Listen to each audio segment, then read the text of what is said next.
नमस्कार दोस्तों, मैं Dharmendra Verma online study with DK में आपका बहुत बहुत स्वागत करता हूं। आज हम बात करने वाले हैं हिंदी शिक्षण विधियों से संबंधित 50 अति महत्वपूर्ण प्रश्नों के बारे में। काफ़ी इंपॉर्टेंट प्रश्न लिए गए हैं। यदि इस वीडियो में आपका अच्छा रिस्पॉन्स मिला तो इस सीरीज़ को आगे भी हम ऐसे ही चलते रहेंगे जब तक कि पूरे इंपॉर्टेंट प्रश्न कवर नहीं हो जाते। तो इसको ज़्यादा से ज़्यादा आपको लाइक करना है, शेयर करना है और हमारे चैनल को सब्सक्राइब कर लेना है। यहाँ पर जो प्रश्न लिए गए हैं एससी टेट और यूपी टेट के लिए इंपॉर्टेंट हैं। यदि आप इन दोनों की तैयारी कर रहे हैं तो आप हमारे चैनल से जुड़ सकते हैं और आपकी अच्छी तैयारी कर सकते हैं। तो शुरुआत करते हैं। शुरुआत करने से पहले आपको क्या करना है, वीडियो को लाइक कर देना है और कमेंट्स के माध्यम से अंत में हमें बताना है कि आज का जो वीडियो है वो आपको कैसा लगा। तो शुरुआत करते हैं। पहला प्रश्न हमारा, शिक्षण अधिगम प्रबंधन प्रत्यय के प्रवर्तक है। यहाँ पर देखिए, शिक्षण अधिगम प्रबंधन प्रत्यय के प्रवर्तक के बारे में पूछा गया है। ब्लूम है, ग्लेसर है, स्मिथ है या फिर डेविस है। काफी इंपॉर्टेंट प्रश्न है। आंसर आपका आएगा आई के डेविस। याद रखिएगा, आई के डेविस शिक्षण अधिगम प्रबंधन प्रत्यय के प्रवर्तक है। यहाँ पर फोर्थ वाला विकल्प आपका सही होगा। दूसरा प्रश्न, भाषा अधिगम के कारक होते हैं। यहाँ पर देखिए, भाषा अधिगम के कारक के बारे में पूछा गया है। भाषा विज्ञान है, व्याकरण है, भाषा कौशल है या फिर उपरोक्त सभी है। राइट आंसर आपका होगा उपरोक्त सभी। भाषा विज्ञान, व्याकरण और भाषा कौशल ये तीनों ही भाषा अधिगम के कारक होते हैं। राइट आंसर आपका यहाँ पर उपरोक्त सभी होगा। तीसरा प्रश्न, व्याकरण शिक्षण की मुख्य विधि। यहाँ पर देखिए, प्रश्न को आपको ध्यान से पढ़ना है। पूछा क्या गया है, व्याकरण शिक्षण की मुख्य विधि के बारे में पूछा गया है। आगमन विधि है, निगमन विधि है, आगमन निगमन विधि है या फिर इनमें से कोई नहीं। राइट आंसर आपका होगा आगमन निगमन विधि। ये व्याकरण शिक्षण की मुख्य विधि होती हैं। राइट आंसर आपका यहाँ पर तीसरा वाला होगा। चौथा प्रश्न, गद्य शिक्षण की प्रभावशाली शिक्षण विधि। यहाँ पर देखिए, गद्य शिक्षण की प्रभावशाली विधि के बारे में पूछा गया है। कौन सी है? व्याख्या विधि है, स्पष्टीकरण विधि है, प्रत्यक्ष विधि है या फिर इनमें से कोई नहीं। आपको सबसे पहले पता होना चाहिए कि गद्य शिक्षण विधि के अंतर्गत कौन कौन सी विधि आती हैं, पद्य शिक्षण के अंतर्गत कौन कौन सी विधि आती है। यदि नहीं पता है तो आप बता दीजिएगा, मैं एक अलग से वीडियो बना दूंगा। तो यहाँ पर गद्य शिक्षण की प्रभावशाली शिक्षण विधि के बारे में पूछा गया है तो आपका राइट आंसर होगा स्पष्टीकरण विधि। यहाँ पर सेकंड वाला विकल्प आपका सही होगा। ये गद्य शिक्षण की प्रभावशाली विधि होगी, स्पष्टीकरण विधि। पांचवा प्रश्न, मातृभाषा की प्रमुख शिक्षण विधि कौन सी। यहाँ पर देखिए, मातृभाषा की प्रमुख शिक्षण विधि के बारे में पूछा गया है। आगमन विधि है, निगमन विधि है, अनुकरण विधि है या फिर उपरोक्त सभी हैं। राइट आंसर आपका होगा यहाँ पर अनुकरण विधि। मातृभाषा की जो प्रमुख विधि के होगी, शिक्षण विधि होगी, वो अनुकरण विधि होगी। अगला प्रश्न, नर्सरी तथा प्राथमिक स्तर पर कविता शिक्षण की सर्वश्रेष्ठ प्रणाली कौन सी है। यहाँ पर देखिए, सर्वश्रेष्ठ प्रणाली के बारे में पूछा गया है। गीत तथा नाट्य प्रणाली है, शब्दार्थ कथन प्रणाली है, प्रश्नोत्तर या खंड्यान्वयन प्रणाली है या फिर व्याख्या प्रणाली है। चार विकल्प हैं। राइट आंसर आपका होगा यहाँ पर गीत तथा नाट्य प्रणाली। याद रखिएगा, नर्सरी देखिए यहाँ पर पूछा क्या गया है, ये ध्यान देना है कौन से स्तर पर पूछा गया है। तो नर्सरी तथा प्राथमिक स्तर पर पूछा गया है। कविता शिक्षण की जो सर्वश्रेष्ठ प्रणाली के बारे में पूछा गया है तो वो गीत तथा नाट्य प्रणाली होगी। भाषा कौशल है। भाषा कौशल के बारे में आपको बताना है। शिक्षण कराना है, अधिगम कराना है, अनुदेशन कराना है या फिर दक्षता प्राप्त करना है। भाषा कौशल क्या कराना है ये पूछा गया है तो आपका सातवें का राइट आंसर होगा दक्षता प्राप्त करना। भाषा कौशल क्या है? दक्षता प्राप्त करना है। यहाँ पर फोर्थ वाला विकल्प आपका सही होगा। आठवां प्रश्न, प्रोजेक्ट विधि में शिक्षा प्रदान की जाती है। सैद्धांतिक शिक्षा प्रदान की जाती है, जीवन उपयोगी शिक्षा, बेसिक शिक्षा या फिर नैतिक शिक्षा। प्रोजेक्ट विधि में किस प्रकार की शिक्षा प्रदान की जाती है? तो आठवें का आंसर आपका होगा जीवन उपयोगी शिक्षा। याद रखिएगा, जो प्रोजेक्ट विधि है इसमें जो शिक्षा प्रदान की जाती है यह जीवन उपयोगी शिक्षा प्रदान की जाती है। नवा प्रश्न, चिकित्सात्मक अध्यापन को कहा जाता है। क्या कहा जाता है चिकित्सात्मक अध्यापन को? निदान, उपचार, निदान व उपचार या फिर उपलब्धि। चिकित्सात्मक अध्यापन को क्या कहा जाता है? तो इसको उपचार कहा जाता है। सरल सा प्रश्न है, चिकित्सात्मक अध्यापन को क्या कहा जाता है? उपचार कहा जाता है। अगला प्रश्न, शिक्षा के उद्देश्यों का वर्गीकरण किया है। किसके द्वारा किया गया है शिक्षा के उद्देश्यों का वर्गीकरण? रॉबर्ट मेगर, मिलर, ब्लूम या फिर स्मिथ। तो ये किया गया है B.S. ब्लूम। याद रखिएगा, शिक्षा के जो उद्देश्यों का वर्गीकरण किया गया है ये B.S. ब्लूम के द्वारा किया गया है। अगला प्रश्न, शिक्षा के उद्देश्यों का वर्गीकरण है? ज्ञानात्मक है, भावात्मक है, क्रियात्मक है या फिर ये सभी है? तो यहाँ पर शिक्षा के उद्देश्यों का वर्गीकरण पूछा गया है, तो ये ज्ञानात्मक भी होता है, भावात्मक भी होता है और क्रियात्मक भी होता है। तो राइट आंसर आपका यहाँ पर क्या होगा? ये सभी होगा।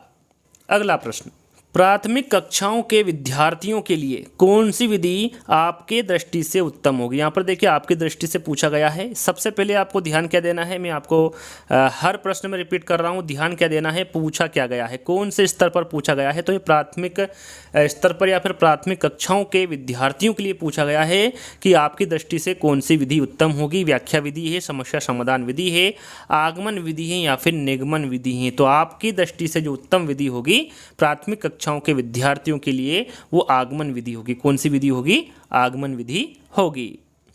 गद्य साहित्य का मुख्य प्रकार या फिर स्वरूप है, सृजनात्मक गद्य है, वर्णनात्मक गद्य है, भावात्मक गद्य है या फिर उपरोक्त सभी। तो यहाँ पर 13वें का आंसर होगा आपका सृजनात्मक गद्य। याद रखिएगा, गद्य साहित्य का जो मुख्य प्रकार या फिर स्वरूप होता है वो किस प्रकार का गद्य होगा? सृजनात्मक गद्य होगा। यहाँ पर पहला वाला विकल्प आपका सही होगा।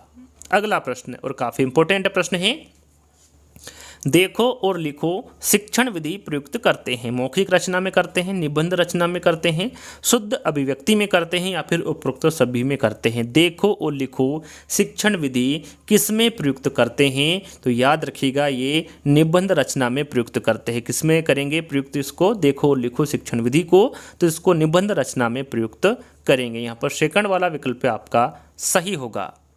द्वितीय भाषा शिक्षण की विधियां हैं। यहाँ पर देखिए द्वितीय भाषा शिक्षण की विधि के बारे में पूछा गया है, कौन सी है?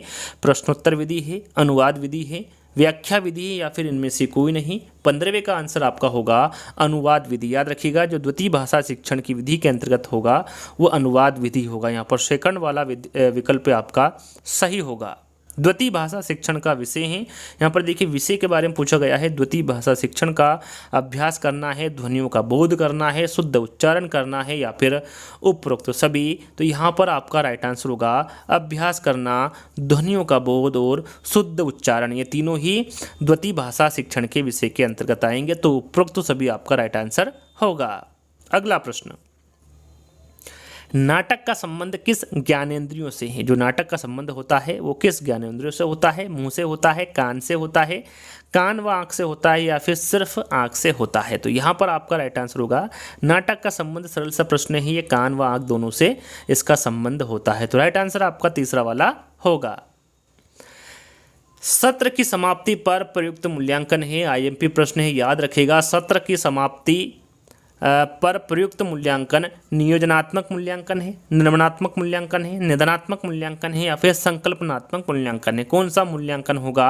तो यहाँ पर आपका राइट आंसर होगा संकल्पनात्मक मूल्यांकन। यह सत्र की समाप्ति पर प्रयुक्त होने वाला मूल्यांकन है। तो फोर्थ वाला विकल्प आपका सही होगा।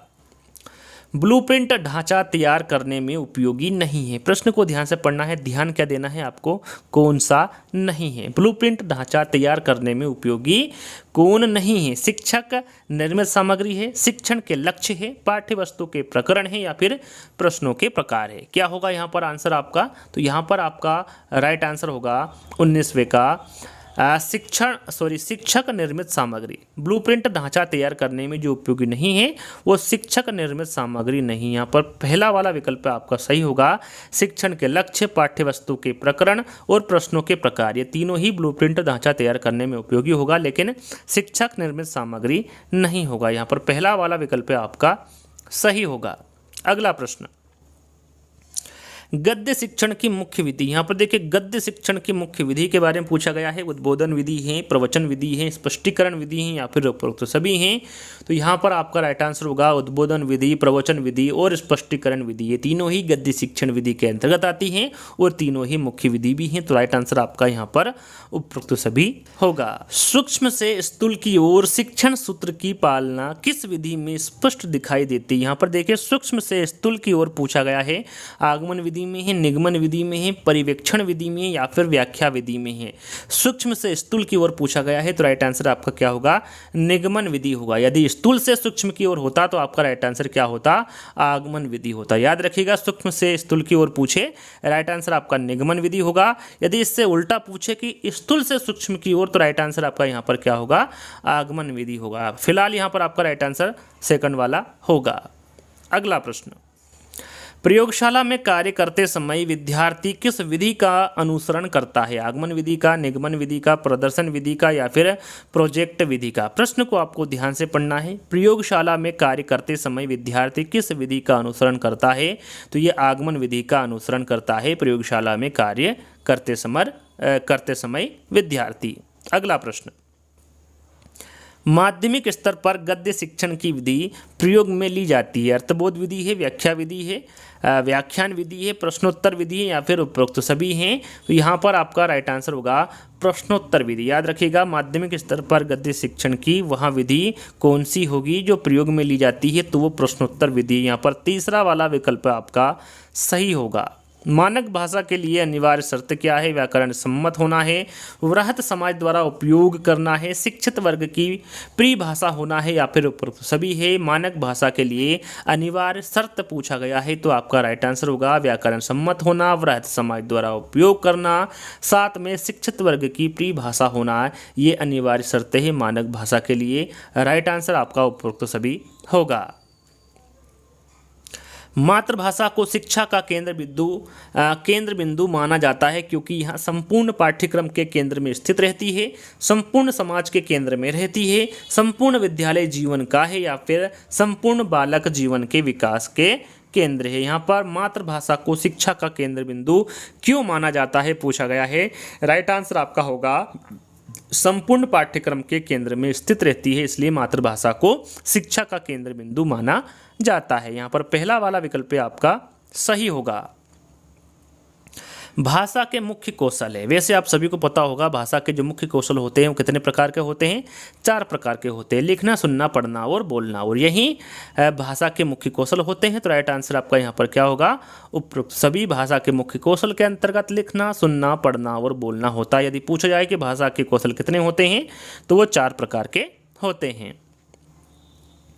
भाषा के मुख्य तत्व होते हैं ध्वनि, संकेत, चिन्ह या फिर ये सभी। तो भाषा के मुख्य तत्व के अंतर्गत ध्वनि भी आती है, चिन्ह भी आता है और संकेत भी आता है। तो राइट आंसर आपका यहाँ पर भी ये सभी होगा। अगला प्रश्न, व्याकरण शिक्षण का उद्देश्य नहीं है। प्रश्न को आपको ध्यान से पढ़ना है। व्याकरण शिक्षण का कौन सा उद्देश्य नहीं है, ज्ञान, कौशल, ज्ञानोपयोगी या फिर मनोरंजन। तो यहाँ पर जो मनोरंजन है ये व्याकरण शिक्षण के उद्देश्य के अंतर्गत नहीं आता है। ज्ञान, कौशल और ज्ञानोपयोगी ये तीनों ही व्याकरण शिक्षण के उद्देश्य हैं। व्याकरण शिक्षण की प्रवृत्ति है, साहित्यिक है, व्यवहारिक है, दोनों हैं या फिर इनमें से कोई नहीं। 29 का आंसर आपका होगा। ये जो व्याकरण शिक्षण की प्रवृत्ति होती हैं ये साहित्यिक भी होती हैं और व्यवहारिक भी होती हैं। तो राइट आंसर आपका यहाँ पर दोनों होगा। अगला प्रश्न, भाषा शिक्षण का मूल आधार होता है, मौखिक होता है, लिखित होता है, दोनों होता है या फिर साहित्यिक होता है। भाषा शिक्षण का मूल आधार क्या होता है, सरल सा प्रश्न है, ये मौखिक भी होता है और लिखित भी होता है। तो यहाँ पर भी आपका राइट आंसर ये दोनों होगा।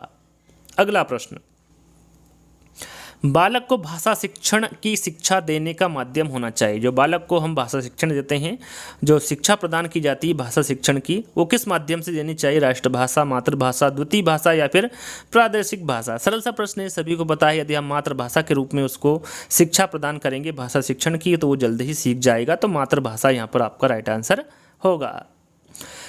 मातृभाषा का अर्थ है परिवार की भाषा है, माँ की भाषा है, पिता की भाषा है या फिर उपरोक्त सभी। तो मातृभाषा के बारे में पूछा गया है तो ये परिवार में भी बोली जाती है, माँ के द्वारा भी बोली जाती है और पिता के द्वारा भी बोली जाती है मातृभाषा। तो उपरोक्त सभी आपका यहाँ पर राइट आंसर होगा। अगला प्रश्न, भाषा पर पूर्ण अधिकार किसके द्वारा हो जाता है, पढ़ने से, लिखने से, सुनने से या फिर लिखाने से। भाषा पर पूर्ण अधिकार किसके द्वारा हो जाता है, राइट आंसर आपका होगा लिखना। जब आप लिख लेते हैं तब भाषा पर आपका पूर्ण अधिकार हो जाता है। तो सेकंड वाला विकल्प आपका सही होगा। अगला प्रश्न, मातृभाषा का मुख्य उद्देश्य क्या होता है? मानसिक विकास, शारीरिक विकास, बौद्धिक विकास या फिर उपरोक्त सभी? तो मातृभाषा का जो मुख्य उद्देश्य होता है मानसिक विकास करना भी होता है, शारीरिक विकास करना भी होता है और बौद्धिक विकास करना भी होता है। तो उपरोक्त सभी आपका राइट आंसर होगा। अगला प्रश्न, अंतःवाक्य की संकल्पना किससे संबंधित है? किसके द्वारा दी गई है? चॉम्स्की के, वाइगोत्स्की के, पावलोव के या फिर स्किनर के? तो यहाँ पर आपका राइट आंसर होगा वाइगोत्स्की। याद रखिएगा, अंतःवाक्य की संकल्पना ये किससे संबंध है? तो ये वाइगोत्स्की से संबंध है। कविता का अर्थ है, यहाँ पर देखिए कविता का अर्थ आपको बताना है रागात्मक प्रवृत्तियों का संशोधन है, जीवन की समालोचना है, संगीतात्मक विचार अभिव्यक्ति है या फिर उपरोक्त सभी हैं? तो यहाँ पर आपका राइट आंसर होगा रागात्मक वृत्तियों का संशोधन, जीवन की समालोचना और साथ में संगीतात्मक विचार अभिव्यक्ति, तीनों ही कविता के अर्थ होते हैं। राइट आंसर आपका यहाँ पर उपरोक्त सभी होगा। छात्रों को बोलने, पढ़ने में, लिखने का अभ्यास कराना इस सिद्धांत का कार्य? किस सिद्धांत का कार्य? स्वाभाविकता का सिद्धांत, क्रियाशीलता का सिद्धांत, रुचि का सिद्धांत या फिर व्यक्तिक भिन्नता का सिद्धांत? तो यहाँ पर आपका राइट आंसर होगा क्रियाशीलता का सिद्धांत। छात्रों में बोलने, पढ़ने में, लिखने का अभ्यास कराना ये क्रियाशीलता का सिद्धांत का कार्य। यहाँ पर बी वाला विकल्प आपका सही होगा। अगला प्रश्न, लिखने की कला का विकास जिस प्रवृत्ति के द्वारा होता है वहाँ है श्रुत लेखन है, रचनात्मक लेखन है, उच्चारण है या फिर वर्तनी सुधार है? तो यहाँ पर आपका राइट आंसर होगा रचनात्मक लेखन है। लिखने की कला का विकास जिस प्रवृत्ति के द्वारा होता है वहाँ रचनात्मक लेखन है। निम्न में से भाषिक सहवर्ती क्रिया नहीं, यहाँ पर देखिए भाषिक सहवर्ती क्रिया कौन से नहीं है पूछा गया है। अंत्याक्षरी है, अनुलेख है, आज्ञालेख है या फिर कविता पाठ है? तो यहाँ पर आपका 39वें का आंसर होगा अनुलेख। याद रखिएगा, जो अनुलेख है ये भाषिक सहवर्ती क्रिया नहीं है। कविता शिक्षण का उद्देश्य होता है स्वस्थ मनोविनोद, स्मृति शक्ति का विकास, कल्पना शक्ति का विकास या फिर उपरोक्त सभी? तो यहाँ पर आपका राइट आंसर होगा उपरोक्त सभी। कविता शिक्षण का उद्देश्य स्वस्थ मनोविनोद, स्मृति शक्ति का विकास और कल्पना शक्ति का विकास, ये तीनों ही उद्देश्य होता है कविता शिक्षण का। तो उपरोक्त सभी आपका राइट आंसर होगा। सामाजिक अंतःक्रिया की अवधारणा किससे संबंधित है? स्किनर से है, पियाजे से है, चॉम्स्की से है या फिर वाइगोत्स्की से है? तो यहाँ पर आपका राइट आंसर होगा वाइगोत्स्की से। सामाजिक अंतःक्रिया की जो अवधारणा है ये किससे संबंधित होगा? वाइगोत्स्की से होगा।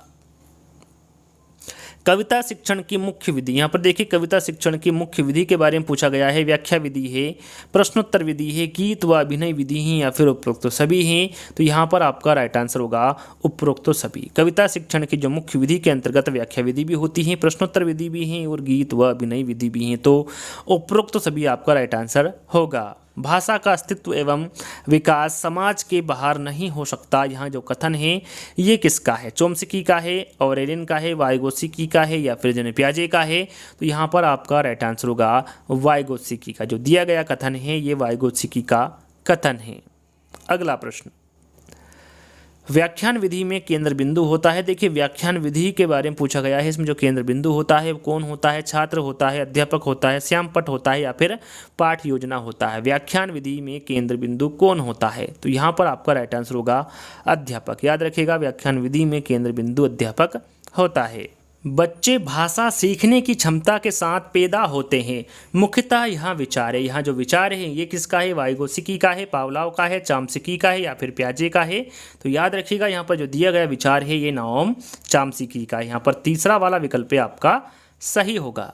अगला प्रश्न, प्रस्तावना का मुख्य उद्देश्य होता है उद्देश्य कथन करना होता है, प्रस्तुतिकरण करना होता है, नवीन ज्ञान ग्रहण हेतु तत्पर करना होता है या फिर सामान्यकरण करना होता है? तो प्रस्तावना का मुख्य उद्देश्य पूछा गया है तो राइट आंसर आपका होगा नवीन ज्ञान ग्रहण हेतु तत्पर करना होता है। यहाँ पर तीसरा वाला विकल्प आपका सही होगा। अगला प्रश्न, भाषा प्रयोग की क्षमता किसके द्वारा संभव है? पाठ्य पुस्तक के व्याकरण के नियमों की जानकारी, परीक्षा द्वारा या फिर भाषा प्रयोग के द्वारा? तो यहाँ पर आपका राइट आंसर होगा भाषा प्रयोग के द्वारा। भाषा प्रयोग की क्षमता किसके द्वारा संभव है? तो ये भाषा प्रयोग के द्वारा संभव है। यहाँ पर फोर्थ वाला विकल्प आपका सही होगा। अगला प्रश्न, नीचे दिए गए विकल्पों के आधार पर बताइए कि बच्चे किस विषय में अधिक रुचि लेते हैं। कठिन विषय में, सरल विषय में, जिन विषयों को उनके जीवन से जोड़ा गया हो, या फिर सिनेमा या फिर साहित्य में। तो यहाँ पर राइट आंसर होगा आपका जिन विषयों को उनके जीवन से जोड़ा गया हो ऐसे विषय में अधिक रुचि लेते हैं बच्चे। तो यहाँ पर तीसरा वाला विकल्प आपका सही होगा।